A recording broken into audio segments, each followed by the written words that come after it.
Hey, friends. If you've been loving the conversations we have here on the All in My Head podcast, and you're looking for a way to ground your thoughts, reflect more deeply, or just make space for yourself in the chaos, I've created something for you. My very own journals are now available on Amazon. Whether it's the gratitude journal to help you focus on the good, especially on the hard days, or the Mind Unwind Journal, a space to release, reset, and realign. These were made with you in mind, my thoughtful, deep feeling, always reflecting listeners. Just head to Amazon and search Gratitude, Mind Unwind Journal, or my name, Jenny Jimenez-Sullivan, or check the link in the show notes to grab your copy.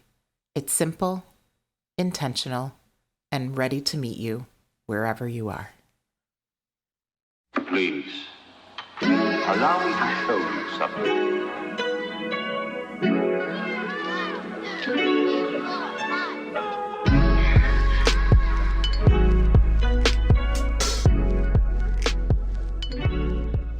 Welcome back to the All in My Head podcast. I'm Jenny, and I am your host. And today's episode is all about something that we don't say enough. It's okay to not be okay. So this is episode 17, and it is called The Permission to Feel. It's okay to not be okay. We live in this world that praises strength and, we mask our struggles. And quite honestly, we often shame people for their vulnerability. But the truth is, healing starts when we give ourselves permission to feel fully and honestly. And I know a lot about this. I've said it in many of my episodes that I'm on this healing journey, and it's been very real for me and very raw, and it's continual, but it's also been extremely helpful. And I'm a pretty positive person. I try to look at the bright side of things, and I try to spread as much positivity and happiness as I can. I think that's one of my callings, but also I think a big calling, especially for this podcast, is to talk fully and real and be honest and open about my own struggles, and also shine a light on what is happening in the world and societally. So in this episode, I'm going to talk about what it means to sit with emotion, why pretending to be okay can really just make things worse, and how giving yourself grace can be the bravest thing that you can do for yourself and for those around you. So we want to remind ourselves that feeling deeply is not a weakness. It's human. And taking a break for yourself is healthy and necessary.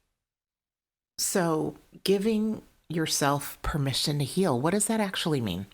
I think it means just that.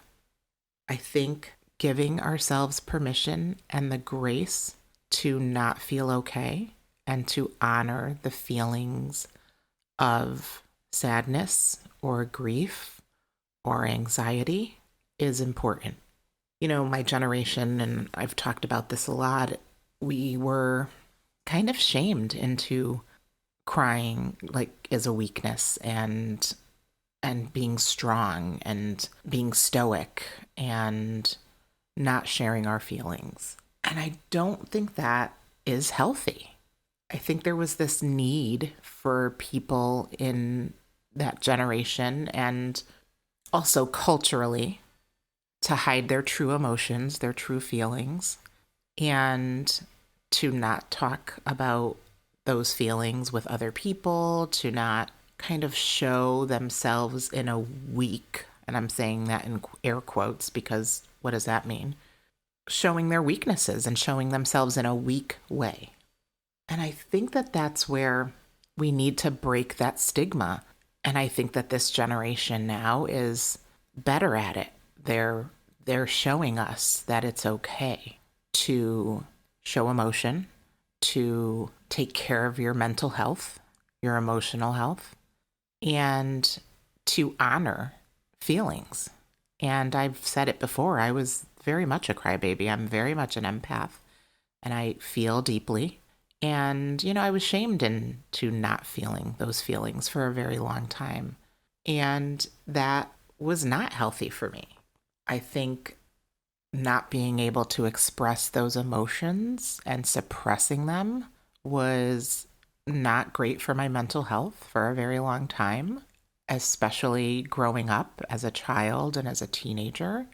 And it caused me to worry more and to have more anxiety. So I think that as I got older, I got better with that. And I think that that was something that I saw a lot of younger people getting in touch with. And it kind of gave me that permission to feel and to feel more openly and more deeply and more honestly.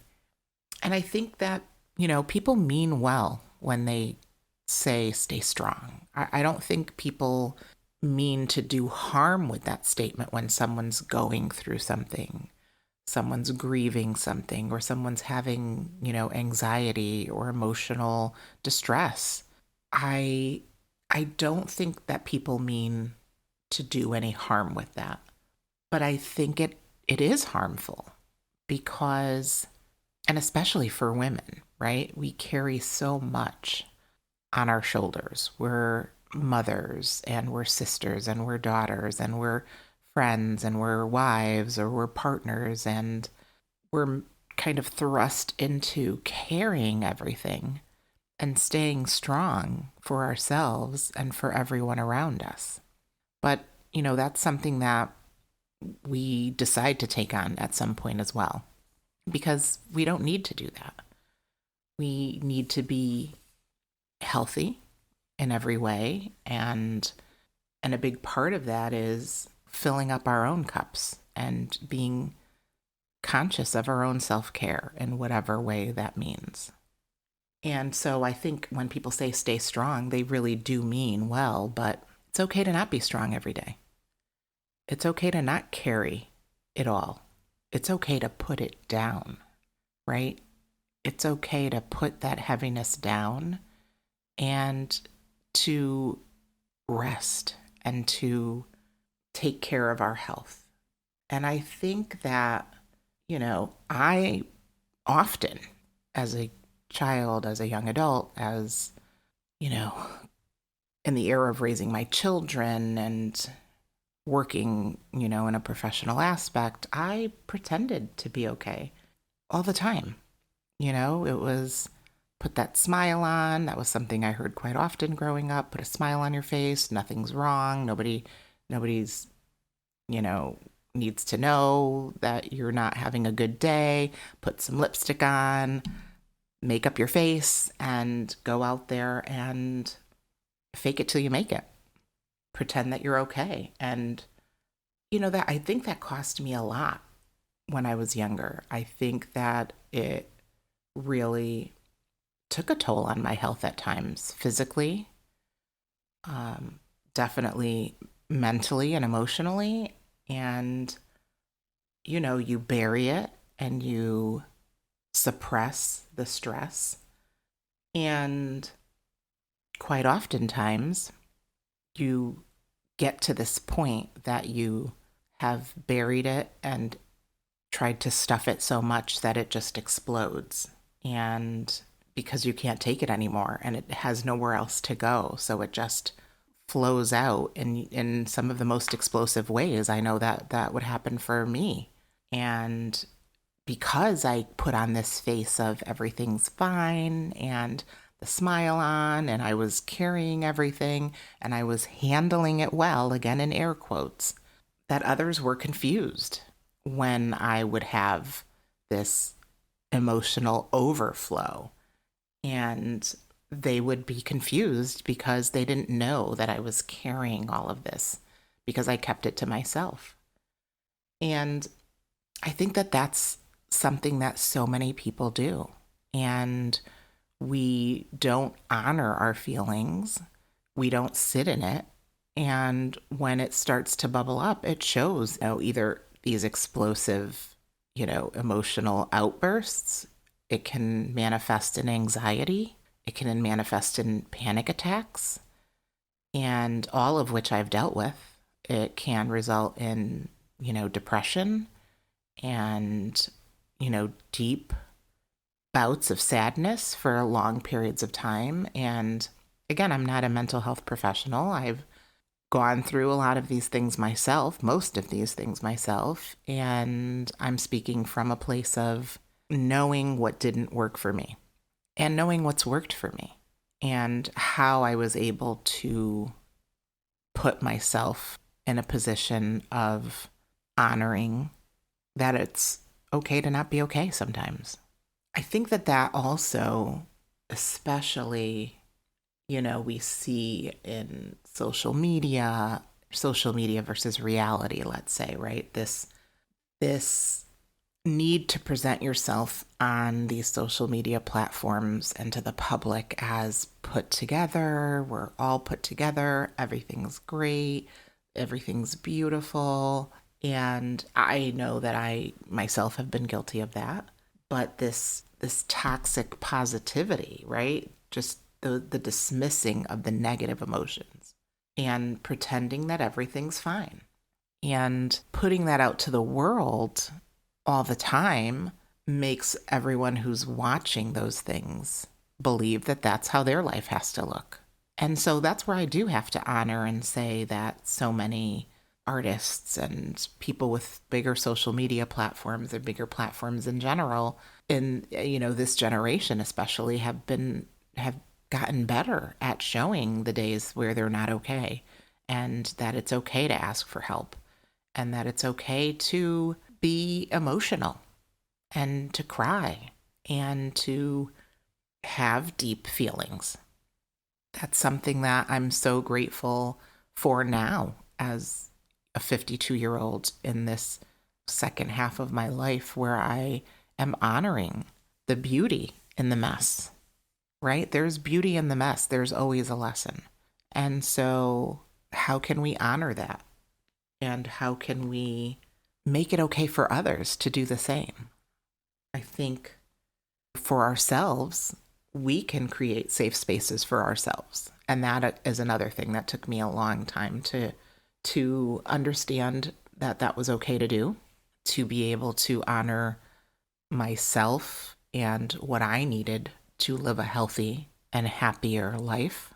I had to honor that safe space and create and set very distinct boundaries with people and with things in general. The need to always say yes to things, and the need to keep people in our lives because that's what's always been told to us was okay and was acceptable. And so that was very hard for me to set boundaries with people and put these boundaries in place where they're not necessarily going to be a part of my everyday life. But that doesn't mean that I don't love them. That doesn't mean that I don't care. That just means that their negativity and their harmful ways and their harmful words were not allowed in my life anymore. It was something that came with a lot of therapy and a lot of journaling and a lot of self-care and a lot of days of not being okay to come to the point where I was comfortable with setting these boundaries, and not only comfortable, but happier on the other end. And that's a big part of creating a safe space for ourselves. And also, creating a safe space for others to not be okay. It's important for us as humans and as friends and as parents and partners and sisters or brothers or whatever friendships that you hold dear, to create a bond of trust between you and that person. And take your ego out of it and just validate someone else's intuition or someone else's need to just not be okay. I think that that's part of just being a good human and being in relationship with others. If someone is struggling and needs to just talk it out, to be able to create that safe space for someone to do that without the need to want to fix it. Another hard one for me, especially as a mom, as a wife, as an educator, as an empath in general. I don't like to see people suffer or struggle or have a tough day or go through something heavy and not want to fix it. That's what I was really not good at for a very long time. I just wanted to be the helper. And I think it also goes back to some trauma-related issues where I just felt the need to fix it because that's what was imposed upon me. So I think that was a huge obstacle for me to overcome, but it also made me a better friend to be in relationship with. I hope that it made me a better parent, or is making me a better parent and a better partner and a better friend and just a better human. I feel like I'm in that space now to be able to create space for others and just hold that space for them and listen, and to be able to listen intently and to not feel the need to fix it. And I think that's something that we should all strive for. We should strive to be able to create those spaces for ourselves and for others to not be okay. And I think that and I hope that we can step away from the guilt or shame of struggling emotionally.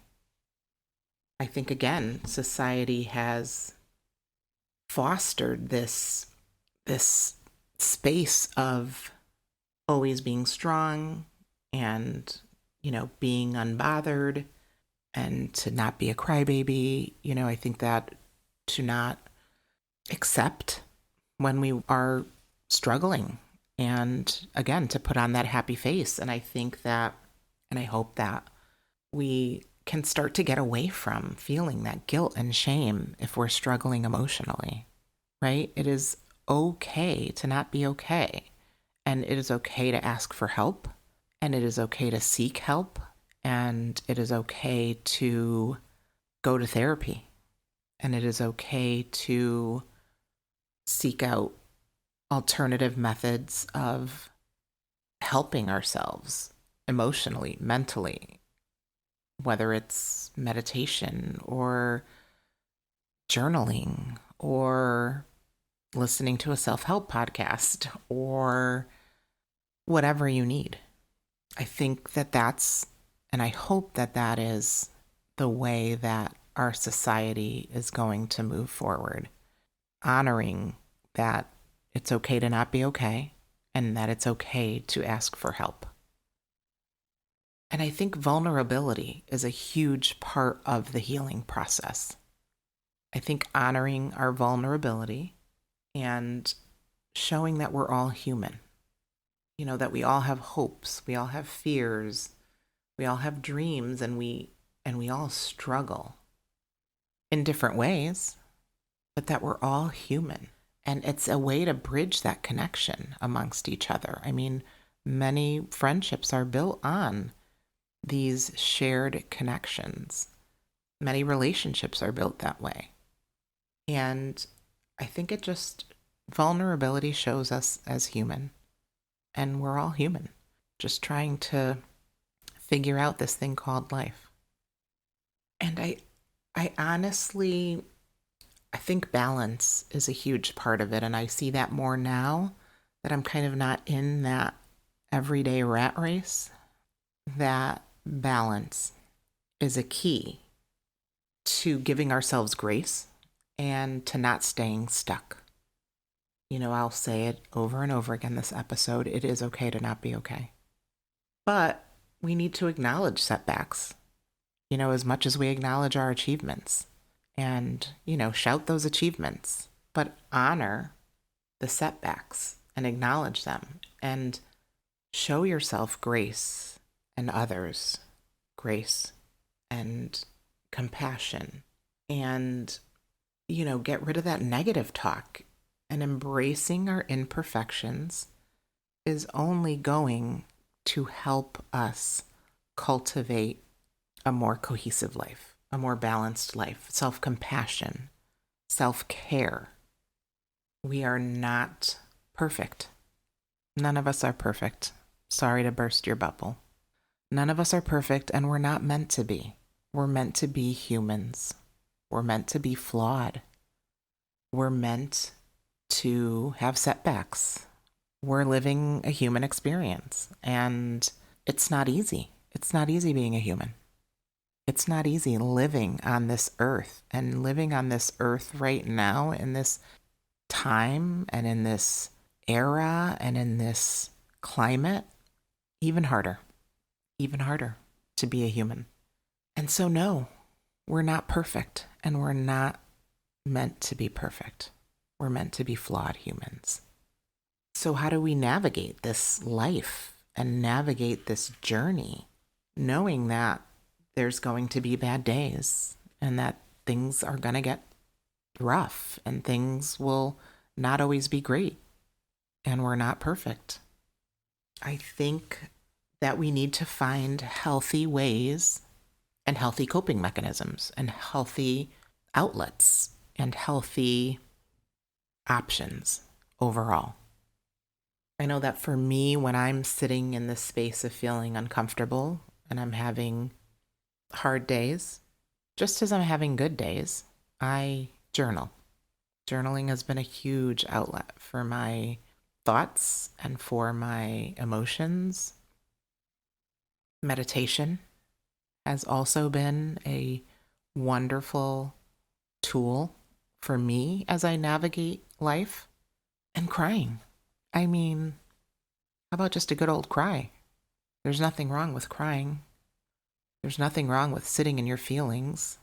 It doesn't mean we have to live there and stay there, but it's okay to feel all the emotions.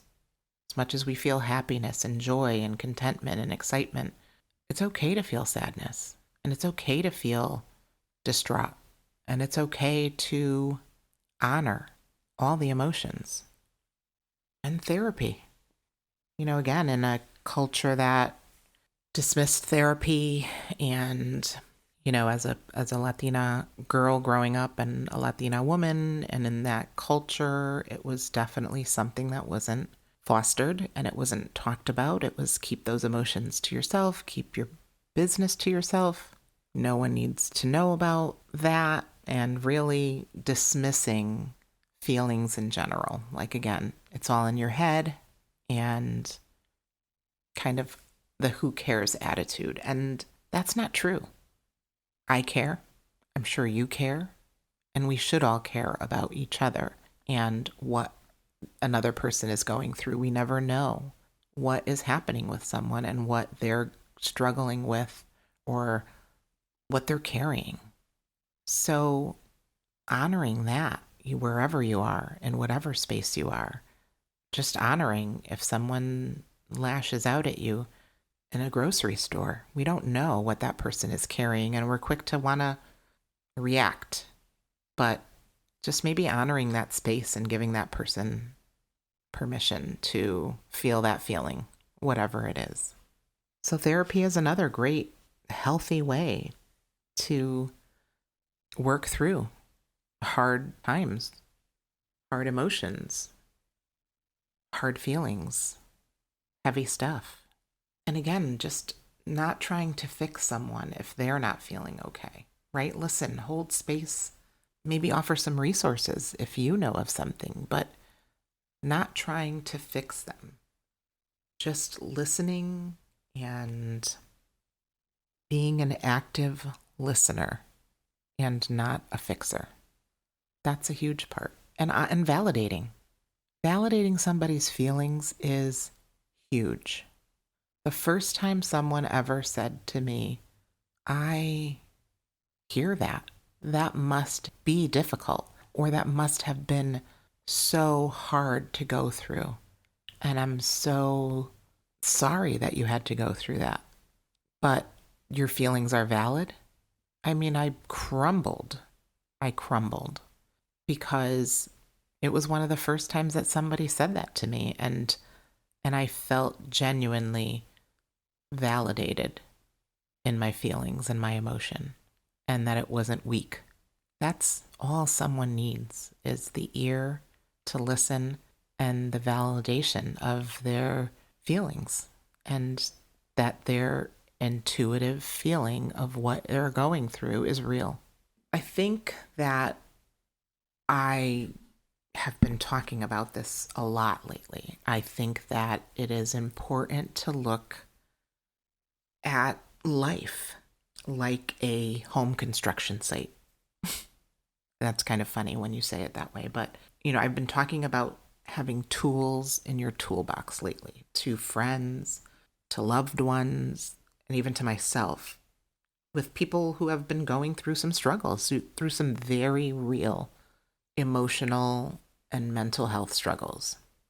And I've probably said tools in your toolbox 100 times, if not more, in the past few months.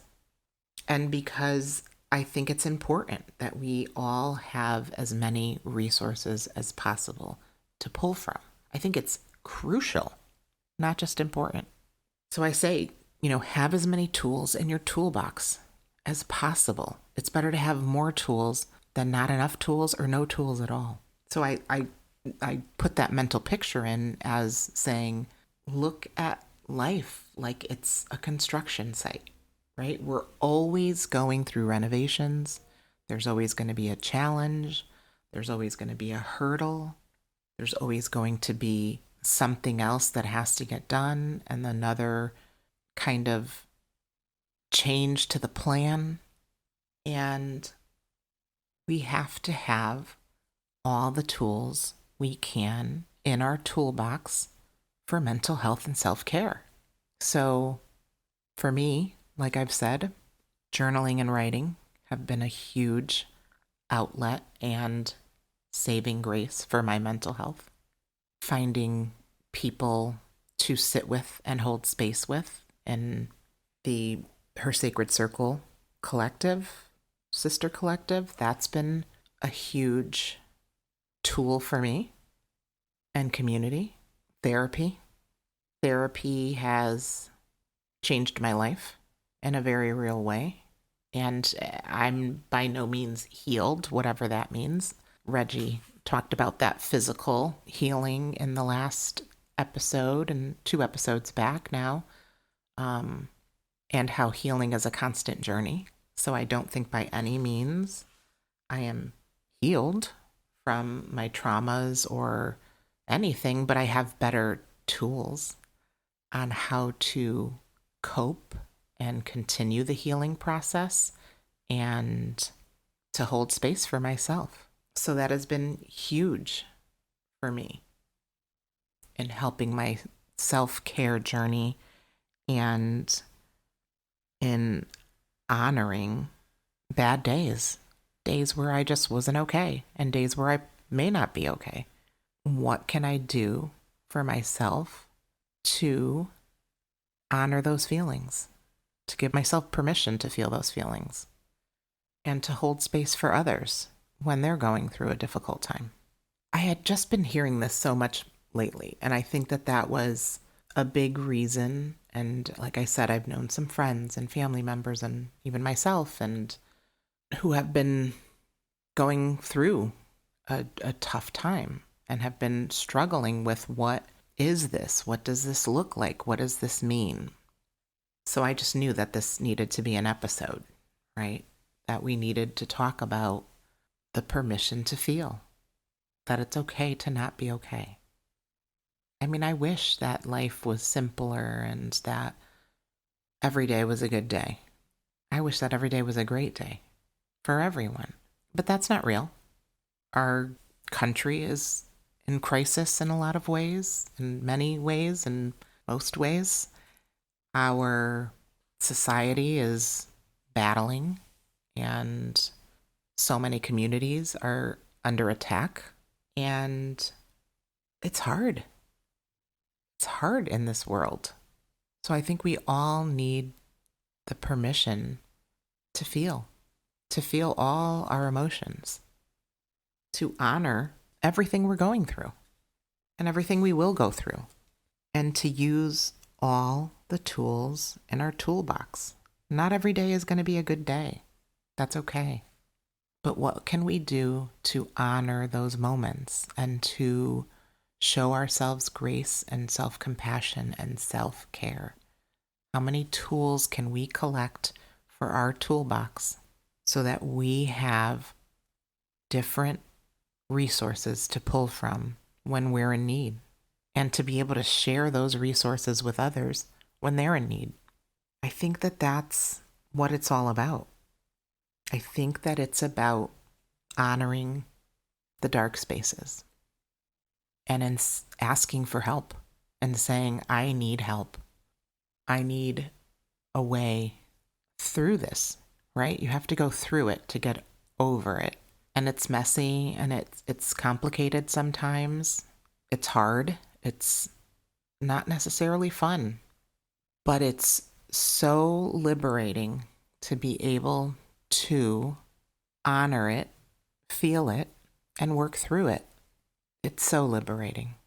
And so I think that that's a big question. Like, think about that for yourself.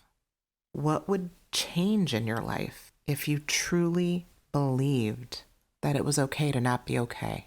If you could kind of let those walls down and stop overthinking it and just kind of sit in that space and honor the permission to feel.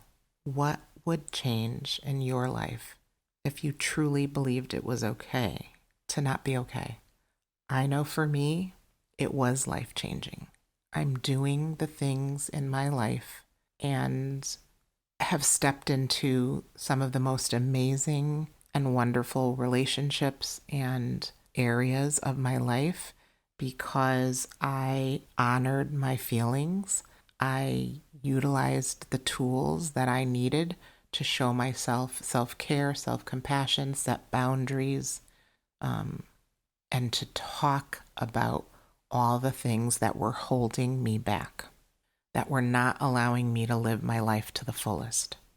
We have this life, and we all want to live it fully and as well and as beautifully as we possibly can. So honoring all the feelings and working on ourselves is only going to make us better humans, and it's only going to make it better for us to be able to put that out into the world, right?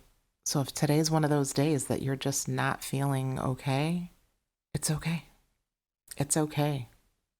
It's okay to sit in bed, and it's okay to cry, and it's okay to feel all the feelings, and it's okay to ask for help.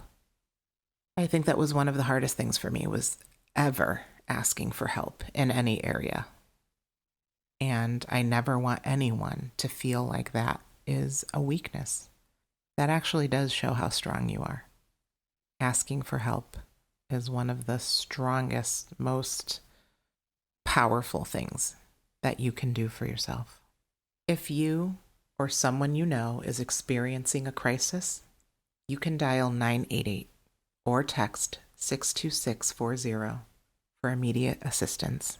And know that you are not alone, that you are worthy, that you are wonderful in every way, and in all your brokenness, we see your beauty.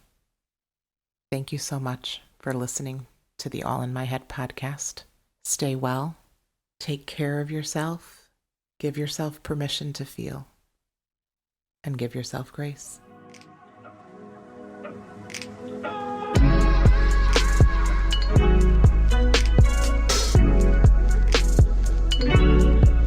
Let's go.